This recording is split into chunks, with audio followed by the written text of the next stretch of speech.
Ce précieux sésame qu'est le bac, Angela Lauvergeon, il y a 5 ans, n'a pas réussi à le décrocher. Entre la honte et le découragement, difficile pour elle de vivre sans. Les camarades l'avaient presque tous eu. Et donc eux, ils continuaient, ils évoluaient, ils allaient dans leur carrière. Et moi, j'étais très mal au niveau psychologique. On est vu comme une minorité, mais peut-être un peu méprisable, quoi. Après cet échec, elle n'arrive pas à rebondir et enchaîne plusieurs années de chômage. La première chose qu'on me disait en voyant mon CV, vous n'avez pas de diplôme, vous n'avez pas le bac. Je n'ai pas cherché des emplois très qualifiés où on me demandait des diplômes. J'ai fait exprès de regarder toutes les annonces où on ne demandait pas de diplôme. Et quand même, ça passait pas. Donc oui, il y a une barrière qui est créée quand on n'a pas le bac. Lenny Diallo, lui, a arrêté ses études avant la terminale. Aujourd'hui, il est pourtant informaticien. Mais avant, faute de diplôme, il a été serveur puis vendeur dans la grande distribution. Je savais qu'il y a certains postes, certaines structures auxquelles il ne fallait même pas que j'essaie de postuler. À cause de ça?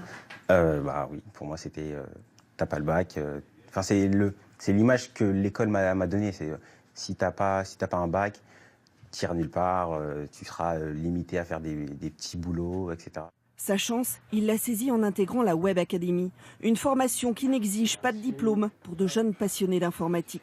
Aujourd'hui, à 28 ans, il gère une équipe de 3 personnes et n'a plus honte de dire à ses collègues qu'il n'a pas le bac. C'est moi qui ai dû leur dire au bout de quelques mois, dans une discussion lambda, non, mais en fait, j'ai pas le bac. Ils me disent, sérieux? Ah ouais, je savais pas. Et on est passé à autre chose. Le bac, c'est un bout de papier quelque part. Je pense que ça peut faire plaisir aux parents, ça fait plaisir à l'État français aussi de se dire qu'on a 80% de bacheliers chaque année. Mais après, moi qui l'ai ou qui ne l'ai pas, du moment qu'il délivre un travail qui soit cohérent, c'est tout ce qui m'importe. Cette année, Angela Lauvergeon, elle aussi, a repris des études. Elle a passé un DAEU, un diplôme universitaire qui offre les mêmes droits que le baccalauréat. Vous stressez là? Oui, un petit peu. Un petit peu. Plus que quelques minutes avant ses résultats. Alors?